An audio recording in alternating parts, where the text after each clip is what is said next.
आप सबको गणेश चतुर्थी की शुभकामनाएं। भक्त अपने घरों और पंडालों में गणेश जी की प्रतिमा स्थापित करने की पूरी तैयारी में हैं। करीब साल भर बाद लोगों में त्योहार मनाने के लिए उत्साह देखने को मिल रहा है, क्योंकि पिछली बार कोविड की वजह से लोगों ने अपने घरों में ही सादगी के साथ इस उत्सव को मनाया था। लेकिन अब की बार लोग कोरोना गाइडलाइन का पालन करते हुए गणेश चतुर्थी का उत्सव भव्य तरीके से मनाने की तैयारी में जुट गए हैं। इस अवसर पर बाजारों में भी रौनक दिखाई दे रही है।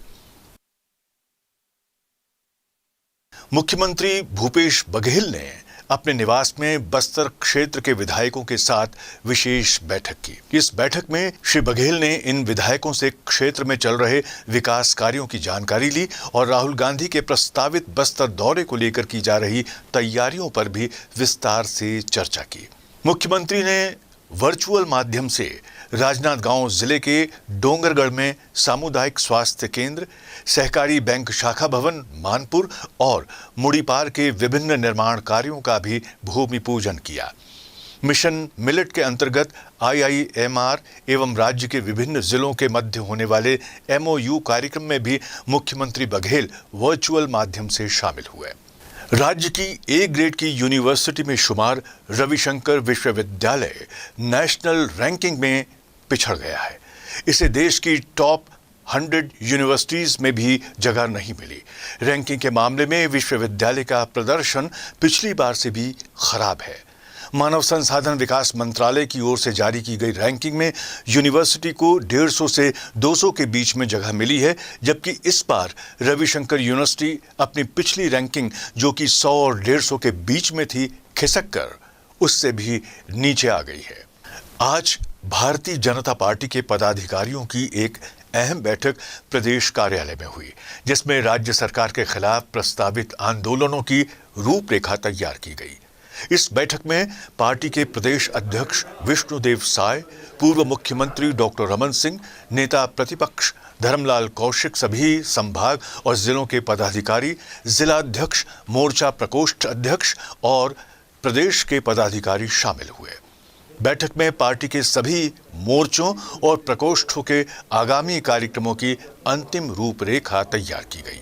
प्रदेश कांग्रेस कमेटी के अध्यक्ष मोहन मरकाम के नेतृत्व में बनी विधायक दल की टीम बस्तर और धमतरी के दौरे से रायपुर लौट आई है। इस टीम ने मुख्यमंत्री भूपेश बघेल को अपनी रिपोर्ट भी सौंप दी है। हमारे संवाददाता खुमन साहू ने कई विषयों पर PCC अध्यक्ष मोहन मरकाम से खास बातचीत की। हमारे साथ बातचीत करने के लिए PCC चीफ मोहन मरकाम मौजूद हैं। सर, आप लोगों ने बस्तर का दौरा किया, धमतरी का दौरा किया, किस तरीके का दौरा कार्यक्रम था आप लोगों का? छत्तीसगढ़ विधानसभा की सरकारी उपक्रम समिति की 3 दिवसीय बस्तर दौरा, धमतरी जिले का दौरा था। उसमें जो सरकारी उपक्रम है उनके कामकाज की समीक्षा होती है, उनका निरीक्षण करता है और जो सरकारी धन का, जो लोक धन का सदुपयोग हो रहा है कि नहीं, सही जगह खर्च हो रहा है कि नहीं, उन सब बातों को देखना रहता है और सरकार को रिपोर्ट देना होता है। उनके सरकारी उपक्रम समिति के सभापति आदरणीय वरिष्ठ विधायक पूर्व मंत्री आदरणीय सत्यनारायण शर्मा जी के नेतृत्व में हमने दौरा किया था और Nagarnar steel plant, Bacheli, Kirandul NMDC के खदानों के प्रबंधन के साथ, अधिकारियों के साथ हमने समीक्षा की। गंगरेल बांध भी गए थे और वहाँ किसानों के लिए पानी कितना है उसकी भी हमने अधिकारियों के साथ बैठ के समीक्षा की है। तो वहाँ के अधिकारियों ने बताया कि अभी जो 20% पानी है उसमें 2 सप्ताह तक हम किसानों को पानी दे सकते हैं, वहाँ के अधिकारियों ने बताया। तो हम किसानों के हित में, आम जनता के हित में दौरा का कार्यक्रम का उसका लाभ बस्तर की जनता को, छत्तीसगढ़ की जनता को मिलेगा। सर, गोधन न्याय योजना के तहत 100 करोड़ की गोबर की खरीदी हो गई, कैसे देख रहे हैं इस योजनाओं का? गरीब तबके के लोगों के लिए, गौपालकों के लिए यह योजना कारगर सिद्ध हुई है। जो गरीब तबका है, कोई 3 लाख 4 लाख तक का गोबर बेचा है, इस योजना की गूंज दिल्ली में भी गूंज रही है कि गौपालकों को लाभ, सीधा सीधा लाभ देने वाली कोई सरकार है, माननीय भूपेश बघेल जी की सरकार है। यह योजना से निश्चित ही गौपालकों को लाभ मिला है और 100 करोड़ से ज़्यादा जो सीधा सीधा उनको गरीब तबके को लोगों को भुगतान हुआ है। तो कहीं ना कहीं ये लाभ योजना बहुत अच्छी योजना है। इस तारीख को किसानों का धमतरी में एक बड़ा आंदोलन होने जा रहा है, किस तरीके से देख रही कांग्रेस इसको? ये देखिए, केंद्रीय कृषि कानून जो बने हैं, मोदी जी की सरकार ने जो काले कानून लाए हैं, उस काले कानून के विरोध में छत्तीसगढ़ में भी किसान आंदोलित हैं। और हमें लगता है जैसे उत्तर प्रदेश, हरियाणा, अन्य प्रदेशों में जो आंदोलन हो रहे हैं, उसी आंदोलन के तहत मुझे लगता है छत्तीसगढ़ में भी आंदोलन हो रहे हैं और कृषि कानून का विरोध होगा, ऐसा मुझे लगता है। सर, तो इनकी समर्थन करने जाएंगे कि नहीं आप? देखिए, हम तो लगातार जब से आंदोलित किसान हैं, कांग्रेस पार्टी, हमारा केंद्रीय नेतृत्व कृषि कानून को विरोध में खड़ी है। हमारे नेता आदरणीय राहुल गांधी जी, आदरणीय सोनिया गांधी जी सभी इस बिल का विरोध कर रहे हैं। तो हम किसानों के साथ हैं, किसानों के हित में जो भी हमको करना पड़े वो हम AICC के निर्देश पर हम काम करेंगे। तो ये थे मोहन मरकाम, जिनका साफ तौर पर कहना है कि जिस तरीके से किसानों का धमतरी में धरना प्रदर्शन होगा, उसका पूरी तरीके से कांग्रेस पार्टी समर्थन करेगी। कैमरा पर्सन मनीष मिश्रा के साथ मैं खोमन साहू, VIP न्यूज़, रायपुर। कुरुद में भाजपा और कांग्रेस कार्यकर्ताओं के बीच झड़प की बात सामने आई है। जानकारी के मुताबिक युवा कांग्रेस के कार्यकर्ता भाजपा प्रदेश प्रभारी D पुरंदेश्वरी के कथित थूक वाले बयान के विरोध में विधायक अजय चंद्राकर को थूकदान भेंट करने गए थे। इसी दौरान इनके बीच मारपीट भी हुई है। इस घटना को लेकर पूर्व मुख्यमंत्री और भाजपा के राष्ट्रीय उपाध्यक्ष डॉक्टर रमन सिंह का बयान सामने आया है, जिसमें उन्होंने इस घटनाक्रम को अनुचित बताया है।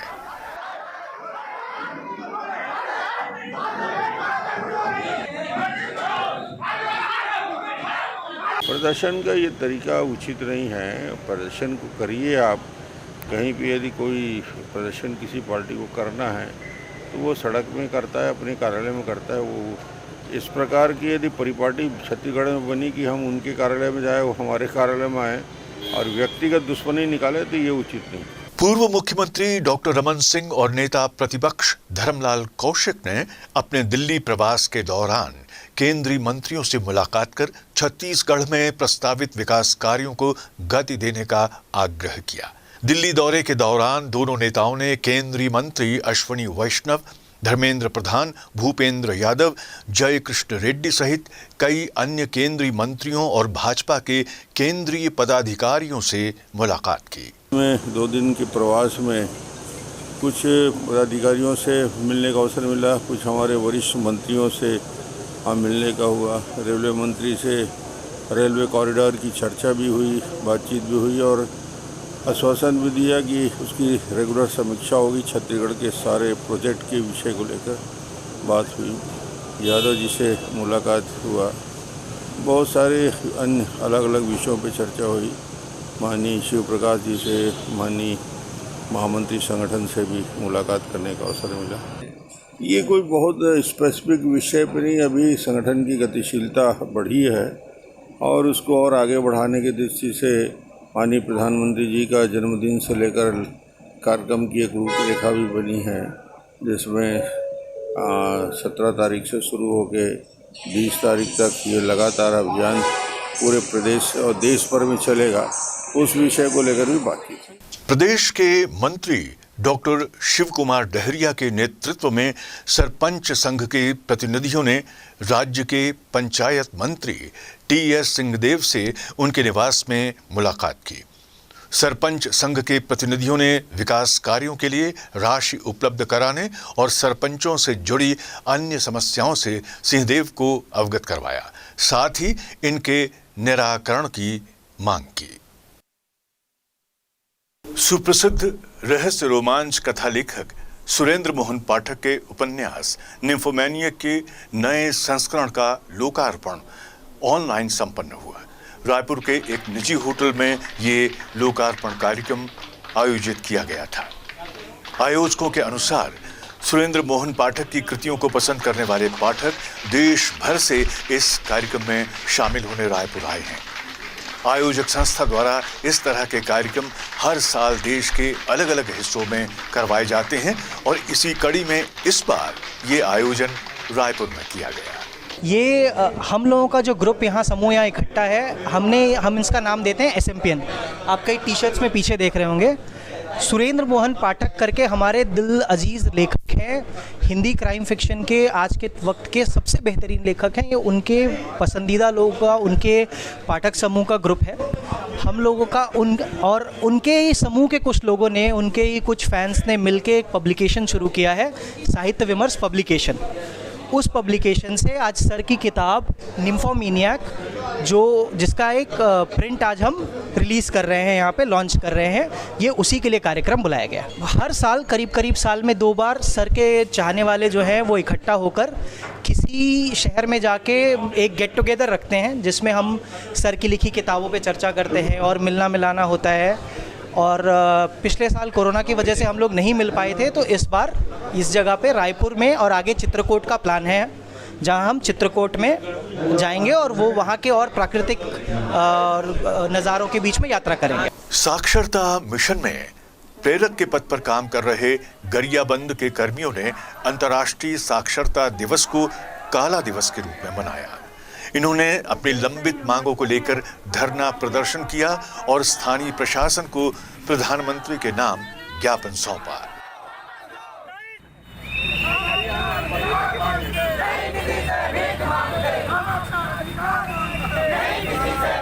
लेते हैं एक छोटा सा ब्रेक।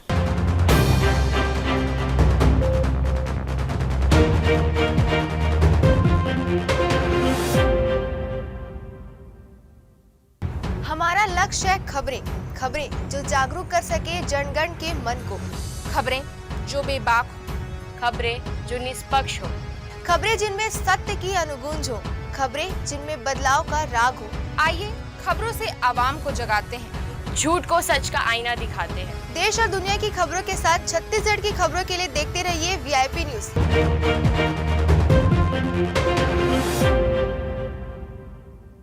ब्रेक के बाद एक बार फिर आप सभी का स्वागत है। आइए अब देखते हैं कार्यक्रम सुभाष की बात। पंचायती राज व्यवस्था में महिलाओं के लिए 50% आरक्षण की व्यवस्था है। अब नगरीय निकाय में भी 50% महिलाओं को आरक्षण मिले, इसके लिए छत्तीसगढ़ की सरकार ने अपने तरफ से सहमति दी है। केंद्र का यह प्रस्ताव था जिस पे छत्तीसगढ़ सरकार ने सहमति दी है। उम्मीद की जाती है कि आने वाले समय में केंद्र इस बारे में नियम बनाएगा और नगरीय निकाय में भी पंचायत की तरह महिलाओं की 50% हिस्सेदारी होगी। अभी वो हिस्सेदारी 33% है। हरतालिका का व्रत जो पति के दीर्घायु होने की कामना के साथ महिलाएं रखती हैं और अपने पति के लिए वो उपास थी।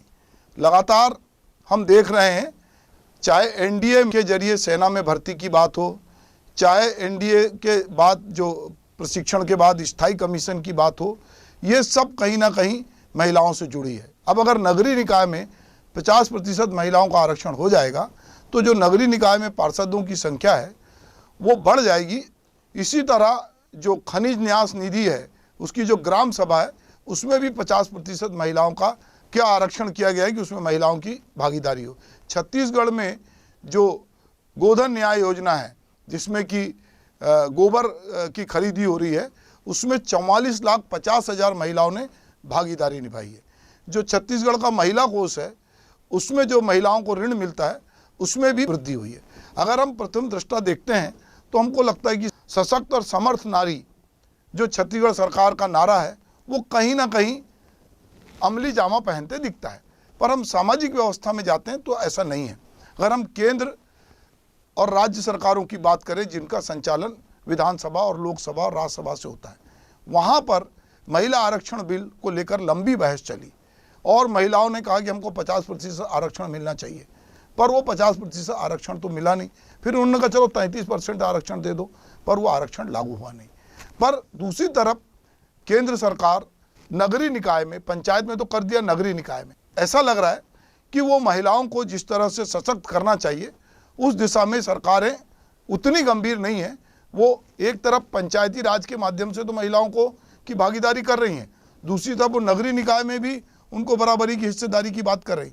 पर विधानसभा लोकसभा के मामले में जो भी राजनीतिक पार्टियां हैं वो थोड़ी चुप हैं। पता नहीं क्यों देश की आधी आबादी महिलाएं हैं। उन्होंने अपने को धीरे धीरे हर क्षेत्र में सिद्ध किया है। उन्होंने बताया है कि अगर आप हमको जिम्मेदारी दोगे तो हम बखूबी इसको निभाएंगे।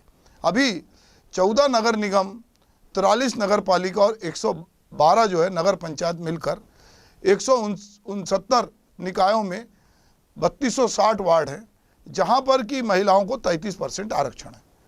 अब अगर इस लिहाज से महिलाओं की संख्या 1076 है, अगर 50% आरक्षण लागू हो जाता है छत्तीसगढ़ में तो उनकी संख्या बढ़ के 1630 हो जाएगी। इससे जो शहरी क्षेत्रों में राजनीतिक समीकरण जो है उसमें महिलाओं की भागीदारी बढ़ेगी, और जब महिलाओं की भागीदारी ग्रामीण क्षेत्र में भी बढ़ी हुई है, नगरीय क्षेत्र में बढ़ी होगी, तो निश्चित उनकी अपेक्षा होगी कि अब हम राजकाज में भी हिस्सा बांटा करें, हम विधानसभा में भी जाएं, हम लोकसभा में भी जाएं, हम राज्यसभा में भी जाएं। निश्चित रूप से महिलाओं में एक नए उत्साह का संचार होगा। पंचायती राज व्यवस्था आने के बाद महिलाओं ने बड़े पैमाने पर ये करके दिखाया। जो महिला सरपंच या महिला सरपंच पति की जो बात थी या पार्षद पति की बात थी, वो धीरे धीरे अब महिलाओं के नेतृत्व से थोड़ी नेपथ्य में जा रही है। अब महिलाएं थोड़ी अग्रणी पंक्ति में आके चाहती हैं कि यदि हम चुन के आए हैं, भले ही आपकी मजबूरी है कि आपका वार्ड महिला आरक्षित वार्ड हो गया, पर हम चुन के आए हैं तो हमें नेतृत्व क्षमता है। और महिलाओं ने अपनी इस नेतृत्व क्षमता का परिचय दिया है। बहुत जगह महिलाएं खुलकर काम कर रही हैं, पर अभी भी चूंकि हम जिस समाज व्यवस्था में रहते हैं वो पुरुष प्रधान समाज व्यवस्था है, वो पितृसत्तात्मक समाज व्यवस्था है।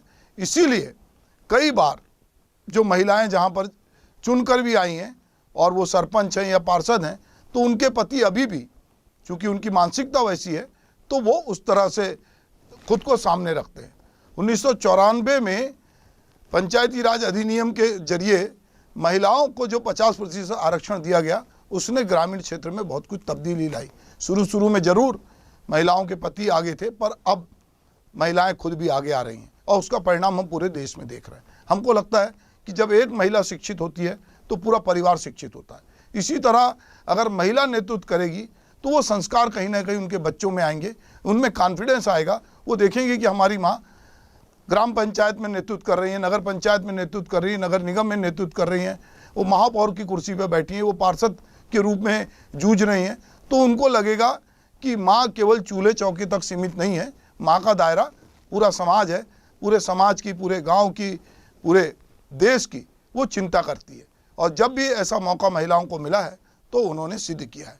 ये एक अच्छी बात है कि हरतालिका के अवसर पर ये दोनों तीनों खबरें आई हैं कि चाहे सेना में भर्ती का मामला हो, चाहे पदोन्नति का मामला हो, तो एनडीए में सुप्रीम कोर्ट ने लताड़ लगाई तब ये एनडीए की परीक्षा में महिलाओं को शामिल होने की बात हो रही है।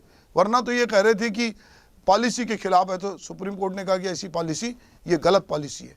तो कहीं ना कहीं सुप्रीम कोर्ट के आदेश पर हो या केंद्र सरकार की नीति के कारण हो, तो या संविधान में संशोधन के कारण हो, जो भी है, महिलाओं की भूमिका निश्चित रूप से धीरे धीरे राजनीतिक क्षेत्र में, सामाजिक क्षेत्र में बढ़ रही है।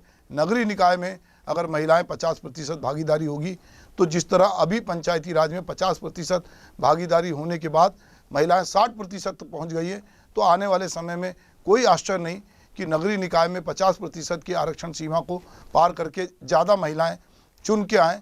तो वो अगर चुन के आएंगी तो निश्चित रूप से जो महिला सशक्तिकरण है उस दिशा में महत्वपूर्ण भूमिका देखने मिलेगी। छत्तीसगढ़ में निर्मित राष्ट्रीय पुरस्कार प्राप्त फिल्म भूलन द मेज को छत्तीसगढ़ सरकार अब प्रोत्साहन अनुदान देने जा रही है। इसके लिए कैबिनेट की मंजूरी भी मिल गई है। भूलन द मेज के निर्माता निर्देशक मनोज वर्मा ने इस फैसले को फिल्म उद्योग के कल्याण की दिशा में बड़ा कदम बताया है।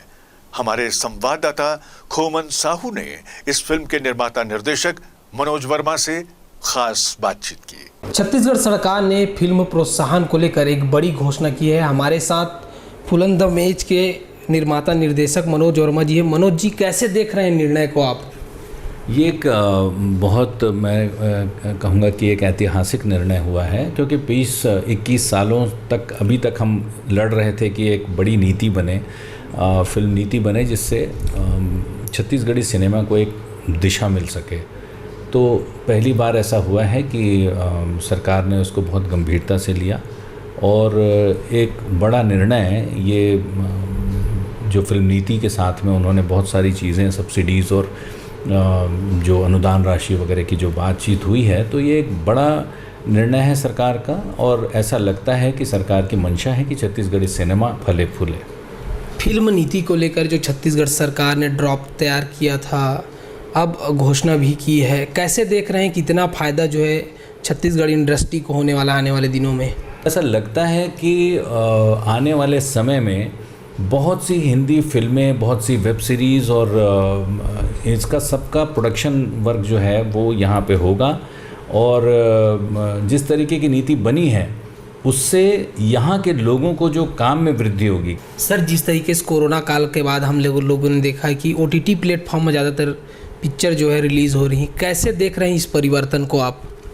देखिए, OTT एक कहना चाहिए एक सब्स्टिट्यूट ज़रूर है सिनेमा घरों का, लेकिन मैं अभी भी यही मानता हूँ कि फ़िल्म देखने का जो आनंद थिएटर में होता है, क्योंकि अब मल्टीप्लेक्सेस जो हैं वो एक कल्चर हो गया है और वो कल्चर अभी ऐसा लगता है कि अभी हम मुश्किल समय में हैं, इस वजह से शायद थोड़ी सी दिक्कतें आ रही हैं, लेकिन बहुत जल्दी वापस से सिनेमा घरों में वही भीड़ आपको देखने को मिलेगी। सर, अब जो है जिम्मेदारी आपकी और 2 गुना बढ़ गई है। आने वाले दिनों में आप किस तरीके की पिक्चर बनाना चाहेंगे जो लोगों को पसंद आए, जिस तरीके से राष्ट्रीय अवार्ड आपको मिला है, और आगे किस तरीके से काम करने वाले हैं आप?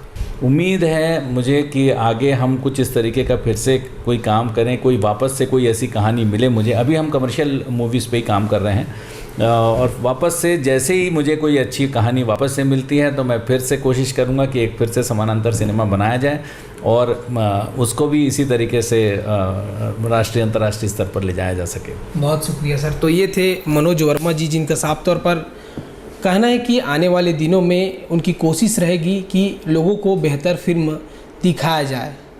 कैमरा पर्सन होरीलाल साहू के साथ खोमन साहू, VIP न्यूज़, रायपुर। छत्तीसगढ़ के अब हर जिले में अंग्रेजी माध्यम की तर्ज पर स्वामी आत्मानंद हिंदी माध्यम शासकीय स्कूल खुलेंगे। प्रदेश में अभी 171 स्वामी आत्मानंद अंग्रेजी माध्यम शासकीय स्कूल खोले जा रहे हैं, जिन्हें अच्छा रिस्पांस भी मिल रहा है। अब सरकार हिंदी माध्यम के शासकीय स्कूल भी हर जिले में खोलेगी। इसी बीच शिक्षा को लेकर राजनीतिक बयानबाजी भी शुरू हो गई है, जहां पूर्व मंत्री बृजमोहन ने कहा कि सरकार छत्तीसगढ़ के महान लोगों के नाम पर स्कूल खोलकर उन्हें बदनाम कर रही है। वहीं प्रदेश कांग्रेस संचार विभाग के अध्यक्ष शैलेश त्रिवेदी ने कहा कि स्कूल पालकों की मांग पर खुल रहे हैं, जिसका स्वागत सबको करना चाहिए। देखिए, बहुत बुरी हालत है छत्तीसगढ़ में। 150 से ज़्यादा अंग्रेजी स्कूल खोले गए हैं और उन 150 जहाँ पर अंग्रेजी स्कूल खोले गए वहाँ पहले से हिंदी मीडियम के स्कूल थे। अंग्रेजी स्कूलों के लिए अलग से टीचर की भर्ती नहीं की गई है और लगभग मेरी जानकारी में 1.5 लाख से ज़्यादा शिक्षकों के पद खाली पड़े हुए हैं। अगर ये खाली कम से कम पहले राजीव गांधी अन्याय योजना के नाम से राष्ट्रीय नेता राजीव गांधी जी को बदनाम किया गया, लोगों को पैसा नहीं दिया जा रहा है, 4 किस्त में दिया जा रहा है। और स्वामी आत्मानंद जी अध्यात्म के क्षेत्र का बहुत बड़ा नाम है। कम से कम उनके नाम से जो स्कूलें खोली जा रही है उनमें तो लोगों के साथ में, बच्चों के साथ में, वहाँ के शिक्षकों के साथ में अन्याय अत्याचार नहीं होना चाहिए। ये बहुत दुर्भाग्यजनक है। छत्तीसगढ़ की कांग्रेस सरकार ने एक अभिनव प्रयोग किया, स्वामी आत्मानंद इंग्लिश स्कूल सभी जिला मुख्यालयों में। जब इन स्कूलों से बहुत अच्छे परिणाम मिले, लोगों ने बार बार मांग की, तो ब्लॉक स्तर पे भी स्वामी आत्मानंद इंग्लिश माध्यम स्कूल शुरू किए गए और अब लोगों की मांग पर, पालकों की मांग पर कांग्रेस की सरकार स्वामी आत्मानंद हिंदी मीडियम स्कूल भी खोलने जा रही है। ये एक बहुत ही सकारात्मक पहल है और शिक्षा के क्षेत्र में एक बड़े खर्च से पालकों को बचाने और छात्रों को गुणवत्तापूर्ण शिक्षा देने की पहल है। इसका व्यापक स्वागत समाज के हर वर्ग के द्वारा किया जा रहा है।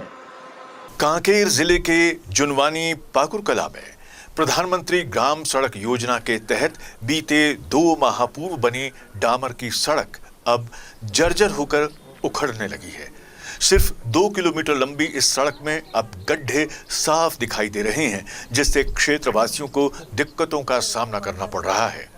जनता का कहना है कि ऐसे मामलों पर जिम्मेदार अधिकारियों को संज्ञान लेना चाहिए।